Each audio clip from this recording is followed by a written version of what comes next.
So we're back here with Hannibal at Bay, Volume 1 of the Rome at War series, Cirta scenario. Definitely want to review something and correct myself. The procedure I talked about last time about replacing Tychius, who was lost in the fighting here. The process I went through to replace Tychius with Bostar was correct, but that's the normal procedure. The rules actually specifically remind you to take a look at the scenario specific rules. So the scenario specific rules say very clearly, Carthaginian special rules, new leaders, any Carthaginian leaders who are killed can only be replaced with lesser leaders per rule 18.22. So 1822 is labeled battlefield promotion. So it says if you're not able to replace your leader through the normal means, or as in our case per scenario special rule, you don't go through that procedure. You're not going to replace. You're not going to put a leader counter on the map. Okay. Instead, I forgot to grab a note. I was actually going to do this. Okay, but all right, I'll do it notionally. But I was going to actually show myself actually doing it.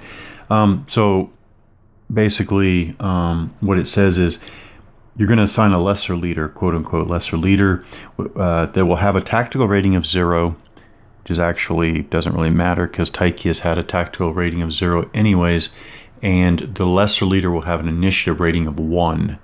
So instead of a named leader like Bostar with a tactical rating of 0 and an initiative rating of 2, we're going to have a lesser leader that's going to be slightly less proficient at 0 tactical rating, 1 initiative rating.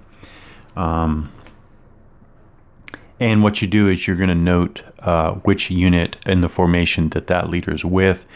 So I would have, and I meant to, take my little notepad and jot down that the leader of this formation here, the leader of Tychius's formation, is with new 1-2 alpha, the unit right there. So I would just use the unit identifier there, put it off to the side, and then I know and can remember that the formation leader is with that unit.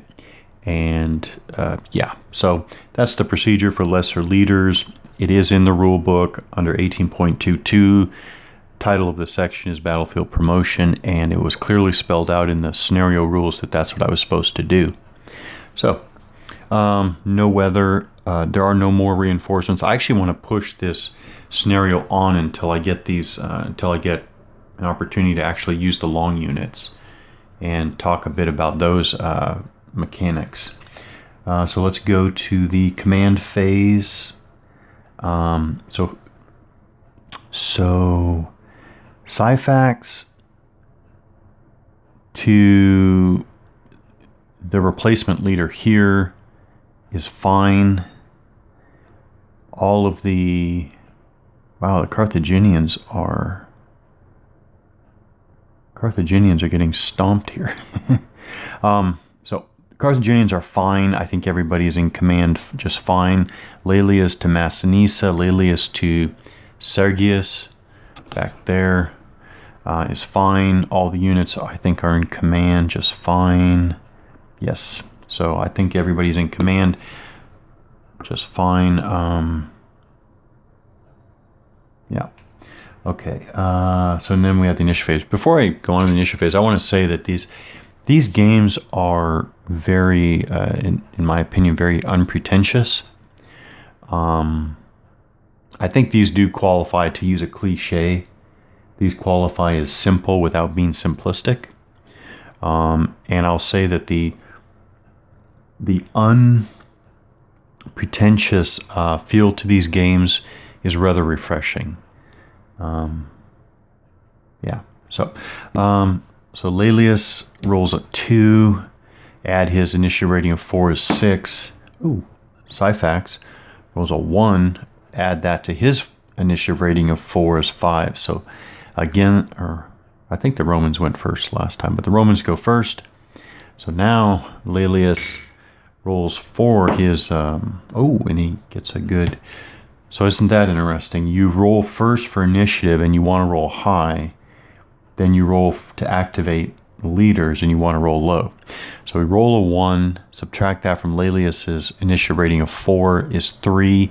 So basically Laelius is going to activate everybody, himself, Massinissa, and Sergius. So that's good, because let's get these long units into battle. So I am going to go like this. 1, 2. So I have to do this right so that units don't get in each other's way. I want to get the long units into battle. So I think I have to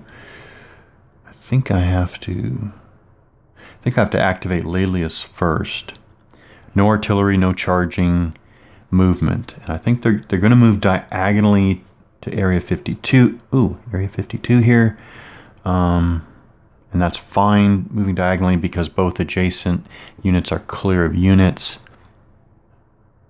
And I think that is one thing that I'll say that slows you down in an otherwise very fast-moving game, is remembering who is under who, because the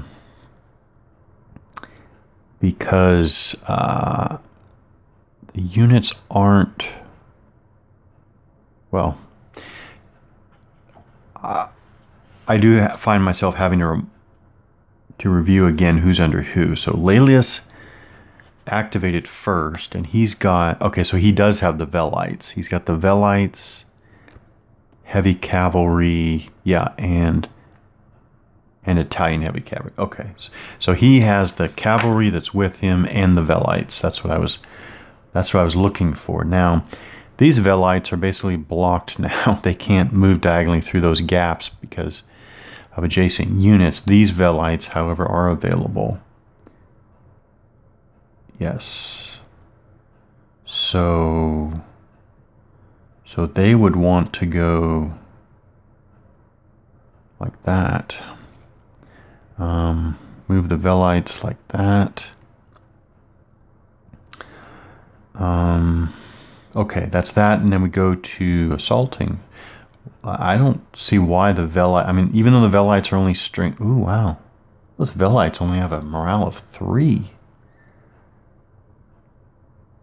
Huh. I know what they'll do. I think, so here's the Numidian light cavalry. I think the idea here is, if I try to,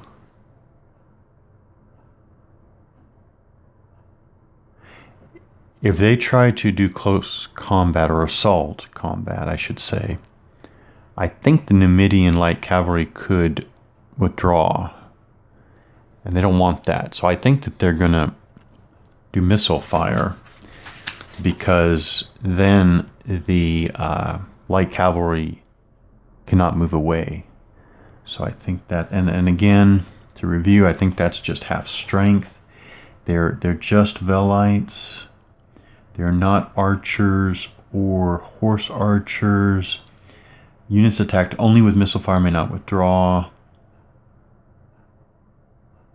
Oh, and they may not, I need to remember that the defenders may not defend, that is, shoot back, unless they also have missile capability, which I guess they do. So this is an exchange of missile volleys. So actually, the Velites are going to be on the losing end of that exchange.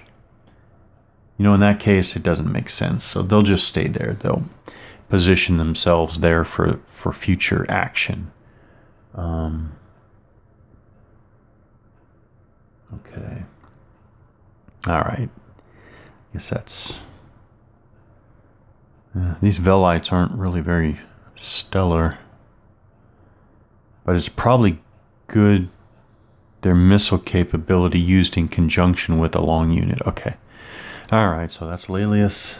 I think he's done. Then we'll go to Sergius and his long units.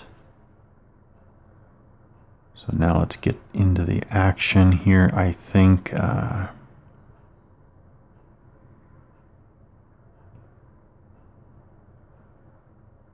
Massinissa. All right, so I know. So it's okay. So here, let's talk about the long units. They have they do have a movement allowance of 2. So Sergius is 1 and 2. Now here is exactly where we get into conformation. Conformation.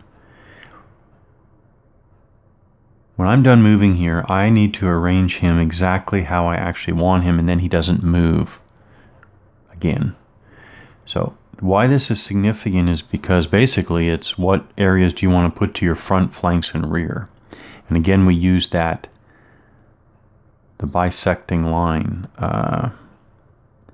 So if, and we have to conform to the area boundary. So if I arrange him like that, I put the center line going like this, which puts Area 51 entirely in his front. Area 50 is in his front, obviously, but because the line crosses 61, 61 is a flank area. So basically the result is, I think it's flank, so flank, rear, flank, front. Because any adjacent area whose adjacent edge lies wholly in front of this line is in the unit's front.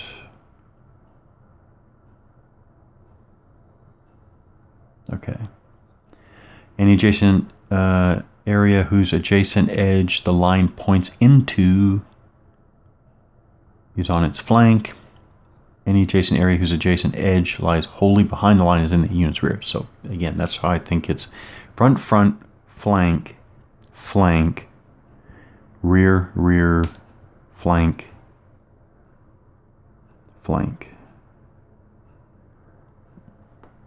Oh. Actually, no, I'm not sure about that. Yeah, I'm not sure about that. Actually, this one might actually be front and not flank. The line crosses 59 first. Huh.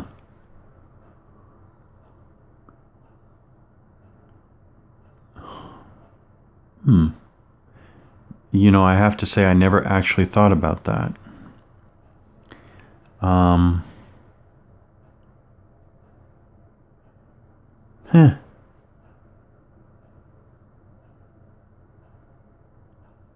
I never thought about that because the example given in the rules doesn't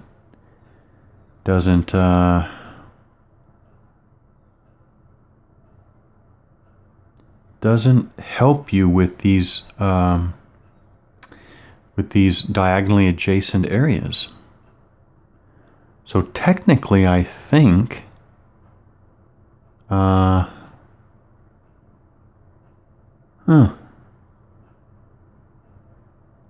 Okay, now I wonder if there's a fax that deals with this. Okay. Never actually thought about that. See, because the rules specify adjacent edge. So obviously there are only 4 adjacent edges to Area 60. So that would be easy. That would be front, flank, because the line cuts across that edge right there, edge of Area 61. 73 is entirely behind. Area 59 is flank as well. But then what do you do about the diagonally adjacent areas? I mean, these ones are clearly in front and rear. So basically it comes down to how do you handle these diagonally adjacent areas? Because I guess technically they have a point as an edge. Does that count as an edge? Well, I guess the easy way to say is, yeah, okay, it just counts as it does count as an edge.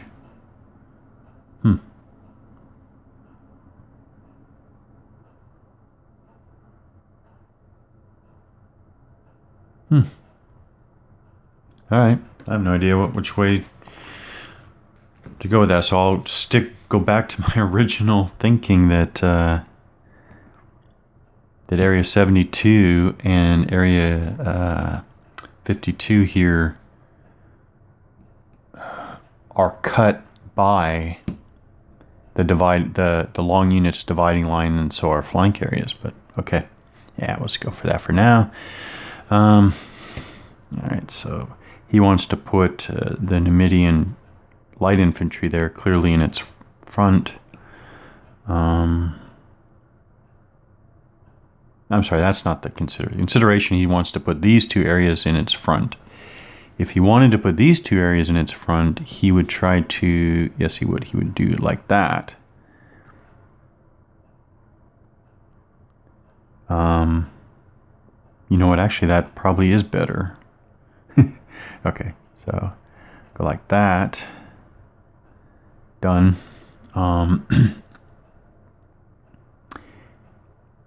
Okay, yeah. And then long unit here.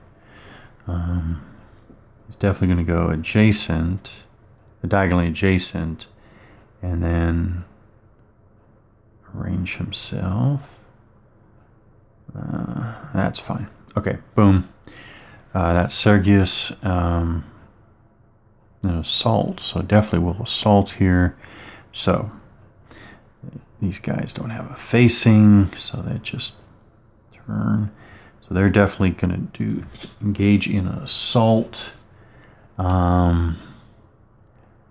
So I don't. Yeah, here we go. This is where the exception. So these units have the same movement allowance. However, now we use the exception, which is specifically light infantry may always withdraw from an assault and includes only enemy heavy infantry. Yes. So they can always withdraw if they want, and actually they have such poor morale and strength and everything that they actually will. Yeah, let's see what happens when they do withdraw. Okay, so then advance. If all units in an area withdraw, yeah, they did, then any or all adjacent enemy units and leaders attacking that area may advance into it if desired. Yeah, so gonna advance in, and now yeah, actually they can do 180 in whichever direction. So again, they want to put these two areas clearly in their front. So that's why they orient themselves like that. Yeah. Over here, like cavalry. Oh, that's interesting. Oh, no, because they can withdraw because they have faster movement allowance. But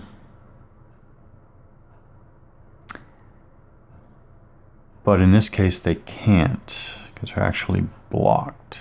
All right, so let's do this battle. This is very high morale Numidian light cavalry, so okay. All right, defender morale. They passed their morale check. Their area morale is obviously 5. It's just the average of their morale values. No draw or anything like that. Yeah, so I think we just go straight to normal. Okay. Now we have, let's see what applies for the Roman legion now. All right, all the units involved here have high morale. That's what I was looking for. So actually there is nothing. Yeah, so it's still straight. Like I said before, these combat modifiers don't really tend to apply very often. So they just do a straight 6, and they get a very average 1 hit. The Numidian cavalry are battling back with 6 as well. And they get one average 1 hit. All right, let me make a comment on buckets of dice and averaging. And I'm referring here to discussions online, back and forth about buckets of dice and averaging and so forth. In my still rather limited experience of buckets of dice games, I actually like, it's not that I like the bucket of dice system mechanic. What I do like is when you get these high dice roll combats, 6 to 6 or 10 to 8 dice.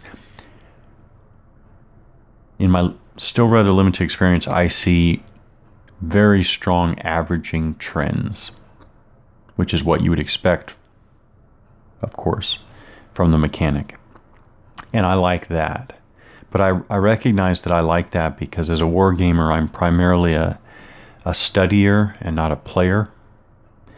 What do I mean by that? If you are a player, if you are primarily a player, you're probably going after and interested in the outliers, the dramatic results, and how the dramatic results influence, gameplay, game flow, outcomes, etc. Whereas me, I'm less of a player and more of a studier. And so when I approach a game like this, a scenario like this, I'm curious how a force like these Carthaginians are going to fare against an opposing force, a Roman force like this, made up of these types of units, led by these types of leaders. And so as a studier, I'm actually more interested in knowing what's likely. So I'm correspondingly less interested in the outliers, or in other words, I'm less interested in the wild swings of outcomes, wild swings in outcomes. And so I think that's why I'm definitely okay with what the buckets of dice mechanic produces, as far as the very strong averaging trend. Okay, so 1 against 1, the most average outcome imaginable. So we obviously take step loss there, and the long unit, flip it over to its D or delta side. Oh, and actually I remember this from before. Gotta be careful when you flip your long units that you keep the exact same orientation when you do that. Okay. And I think that's Sergius. And then that leaves Massinissa.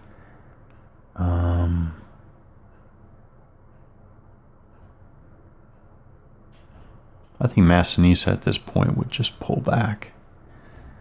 All right. Light cavalry. Yeah, they really 1, 2, 3. Oops. Careful you don't flip your units. There we go. All right, now let's see what Syphax can do. Syphax has to roll for his formations. He rolls a 5. Okay, so this is what happens when you roll a 5. 5 from his initiative rating of 5 is 0. When you roll a 0, it's a 1. Okay, that's the one exception to the 1 die roll, subtract from army commander's initiative rating. If it's 0, it's 1. So he gets a 1. He's going to activate himself.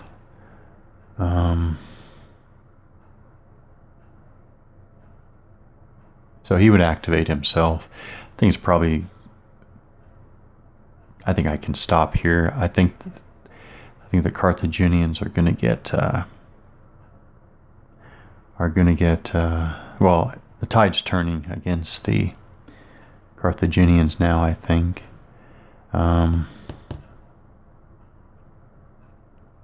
Strangely engaging game. Is it engaging because it's chess-like? It's actually not chess-like. When you look at it, you say, hey, that kind of looks like that should be chess-like. It's actually not chess-like. I don't think so. The combat mechanics alone are not chess-like at all. Graphically, it's very pleasing to look at, even though I don't like the map by itself. When the units are on the map, it's okay, which is what matters. So while I don't care for the map alone, the appearance of the map alone, I really can't say anything negative about the pieces. The pieces are just really nice to look at. Just really nice to look at. Yeah. Fun little game. I will definitely be playing it again. Probably one more note. This game lends itself to a good, solid rule summary. Why? Because, again, the designer, publisher pride themselves on a chartless game, but it's really not a chartless game. There are, in effect, charts in the rules. So anyways, this lends itself to a good rule summary, and lo and behold, there is one. Look online. This is nice because it's actually a Rome at War summary for the 3rd edition rules. So that's really nice, and needless to say, this might be one of the best rule summaries I've actually used. Very nice. And like I said, so this is 2 pages front and back, but normal font size, a complete rule summary, very nice, very handy. And like I said before, the rules really lend themselves to this, because in the rules summary you can have all the little exceptions and modifiers that apply. The modifiers for area morale modifiers listed. So yeah, strangely fun and engaging game.